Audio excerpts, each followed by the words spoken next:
Welcome to ज्ञान सेतु। तो इस वीडियो में हम आरआरबी एनटीपीसी यूजी एग्ज़ाम 2026 के लिए जीके जीएस की प्रैक्टिस सेट को देखने वाले हैं। तो जो भी कैंडिडेट आगामी परीक्षा देने वाले हैं, मैं आशा करता हूं कि आप इस पूरे सीरीज को ज़रूर फॉलो किए होंगे। इसमें हम लोगों ने पहले सेक्शनल वाइज पूरी चीज़ों को देखा, हिस्ट्री, ज्योग्राफी, पॉलिटी, इकोनॉमिक्स, सबको अलग अलग, और अब चल करके हम इसमें प्रैक्टिस सेट शुरू कर रहे हैं। ठीक, यदि आपने पूरा नहीं देखा है तो जा करके आप प्लेलिस्ट एक बार जरूर चेक करेंगे। वहाँ पर एनटीपीसी जीएस कोर्स के रूप में एक प्लेलिस्ट देखने को मिल जाएंगी।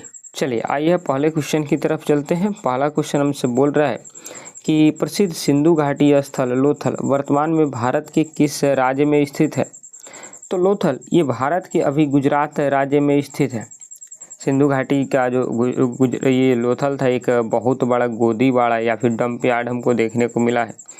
ये लोथल भोगवा नदी के तट पर स्थित है। किस नदी के तट पर? भोगवा नदी के तट पर। और साथ ही इसका जो खोज किए थे वो आपकी SR राव के द्वारा खोज किया गया था।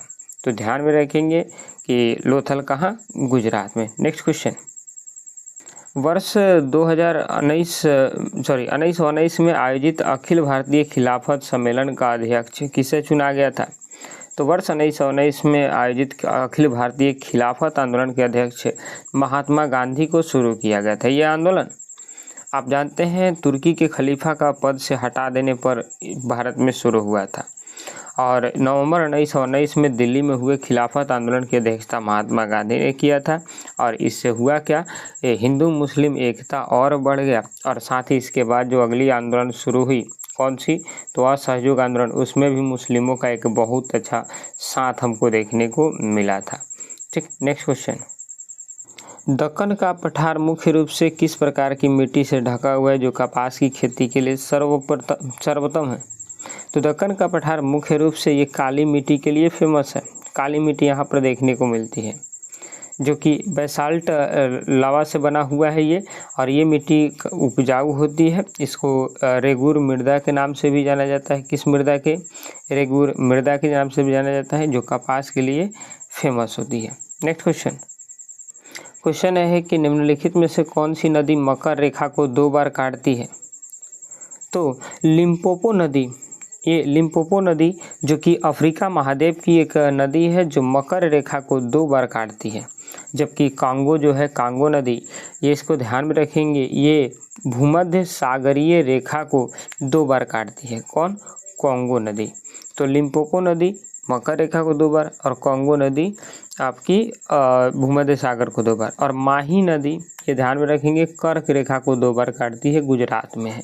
नेक्स्ट क्वेश्चन है कि भारतीय संविधान का कौन सा अनुच्छेद ग्राम पंचायतों के संगठन से संबंधित है?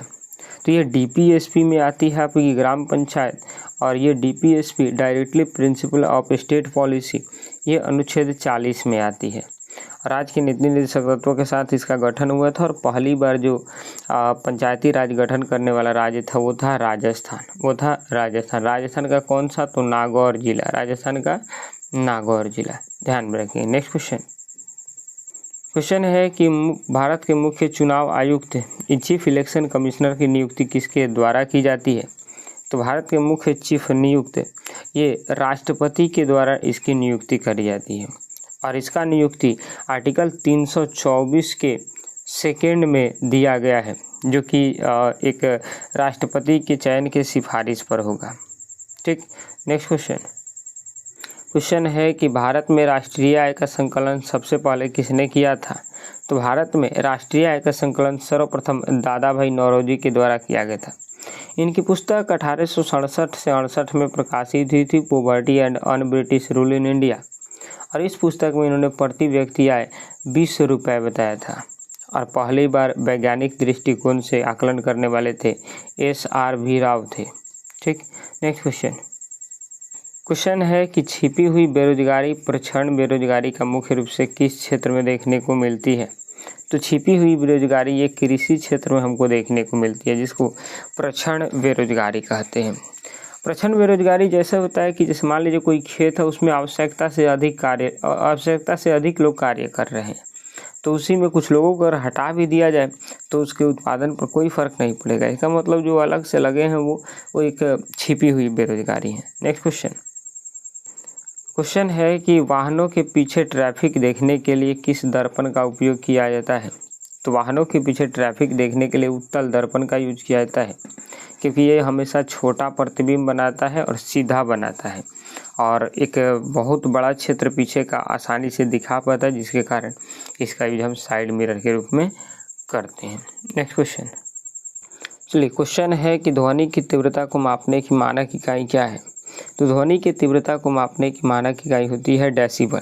कितना होती है, क्या होती है? डेसिबल। डेसिबल ध्वनि की प्रबलता या तीव्रता को डेसिबल में मापा जाता है, जबकि इसके आवृत्ति को हर्ट्ज में मापा जाता है। किस में मापा जाता है? हर्ट्ज में। नेक्स्ट क्वेश्चन, चलिए क्वेश्चन है हमारा कि आधुनिक आवर्त सारणी में तत्वों को किसके बढ़ते क्रम में व्यवस्थित किया गया है? तो जो आधुनिक आवर्त सारणी है हेनरी मोजले के द्वारा बनाया गया है, हेनरी मोजले के द्वारा। इसमें जो है तत्वों को उनके परमाणु संख्या के आधार पर जो है बढ़ते क्रम में सजाया गया है, परमाणु संख्या के आधार पर। किसने बनाया है? तो हेनरी मोजले ने। नेक्स्ट क्वेश्चन, चलिए क्वेश्चन है कि लाफिंग गैस का रासायनिक नाम क्या होता है और इसका सूत्र क्या है? तो लाफिंग गैस जिसका रासायनिक नाम नाइट्रस ऑक्साइड है। क्या है? Nitrous oxide. इसका सूत्र N2O होता है, N2O होता है, क्योंकि इसके सूंघने के बाद आदमी को तेज़ी से उत्तेजना और आती है और हंसी भी आती है, जिसके कारण हम इसको बोलते हैं आपकी लाफिंग गैस। इसका यूज जो है दंत चिकित्सक और भी सारे कई ट्रीटमेंट में किया जाता है। नेक्स्ट क्वेश्चन है कि मानव शरीर की किस ग्रंथि को मास्टर ग्रंथि कहा जाता है? तो मानव शरीर की पीयूष ग्रंथि, पिट्यूटरी ग्लैंड को मास्टर ग्रंथि कही जाती है, क्योंकि यह अंतःस्रावी ग्रंथि हार्मोन को स्रावित करती है और इसलिए इसको जो होता है मास्टर ग्रंथि कहा जाता है। नेक्स्ट क्वेश्चन है कि निम्नलिखित में से कौन सा विटामिन जल में घुलनशील होता है? तो विटामिन सी ये जल में घुलनशील विटामिन होता है। विटामिन बी कॉम्प्लेक्स और विटामिन सी जल में घुलनशील होते हैं और इसके विपरीत A, D, E, K ये सब जल में घुलनशील नहीं होते हैं, ठीक, वसा में घुलनशील होते हैं। नेक्स्ट क्वेश्चन, चलिए क्वेश्चन है हमारा कि वर्ष 2025 में आयोजित हुए 19वें G20 शिखर सम्मेलन की मेज़बानी किस देश ने करी थी? तो 2025 में जो G20 शिखर सम्मेलन हुआ इसकी मेज़बानी साउथ अफ्रीका ने किया था, ठीक। और इसकी अध्यक्षता जो थी 2024 में वो ब्राज़ील में करी गई थी, 2025 में इसका 19वां अफ्रीका को सौंपा गया था। नेक्स्ट क्वेश्चन, चलिए क्वेश्चन है कि हाल ही में घोषित राष्ट्रीय खेल पुरस्कार 2025 में मेजर ध्यानचंद खेल रत्न पुरस्कार से किसे सम्मानित किया गया है? तो मेजर ध्यानचंद खेल की पुरस्कार जो है ये मनु भाकर को दिया गया, जो कि निशानेबाजी से संबंधित है।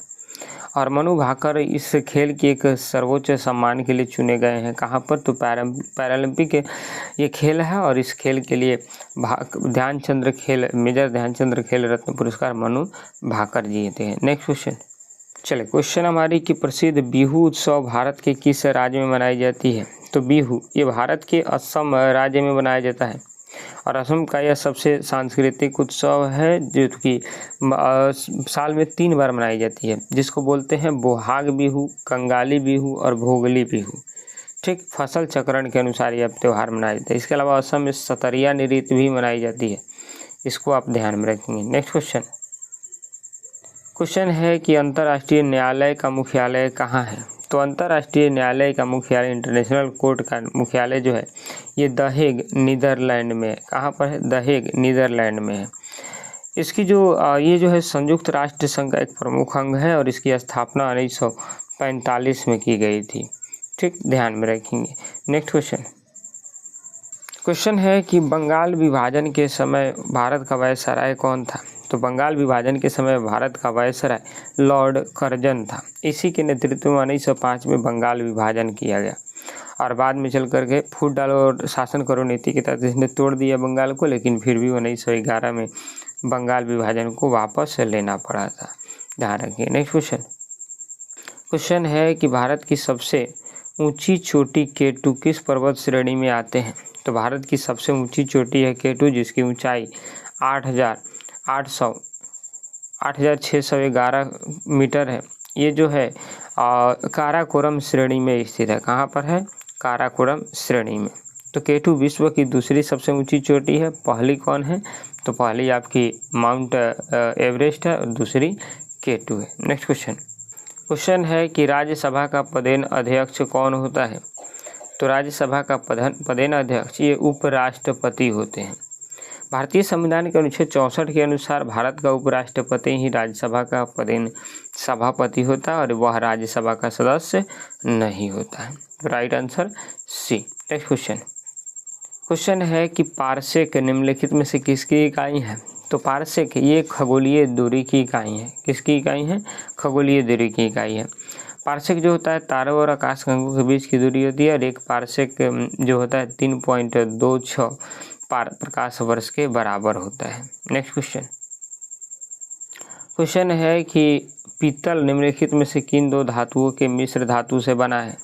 तो पीतल जो है तांबा और जस्ता से मिलकर के बना है। किससे? तांबा और जस्ता से मिलकर के। तांबा का इसमें 70% भाग होता है और जस्ता का 30% भाग मिलकर के तब हमको जो ये धातु मिलता है। कौन? पीतल। नेक्स्ट क्वेश्चन, चलिए क्वेश्चन हमारा कि पौधों में जल और खनिजों के परिवहन के लिए कौन सा ऊतक जिम्मेदार होता है?